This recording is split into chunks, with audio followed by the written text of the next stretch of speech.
নতুন স্বয়ংক্রিয় পদ্ধতিতে আন্তর্জাতিক বাজারের সঙ্গে মিল রেখে আজ সোমবার থেকে দেশের বাজারে ডিজেল ও কেরোসিনের দাম লিটার প্রতি 1 টাকা কমল। তবে অকটেন ও পেট্রোলের দাম আগের মতোই রয়েছে।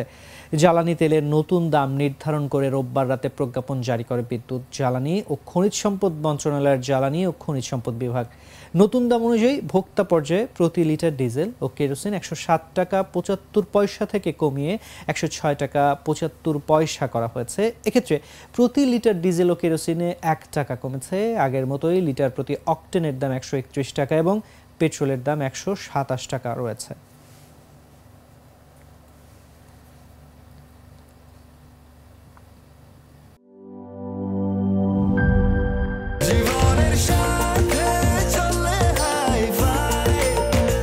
স্বাস্থ্যকর অল টাইম ফ্যামিলি কেক, সব সময় অল টাইম হেলদি লাইফ।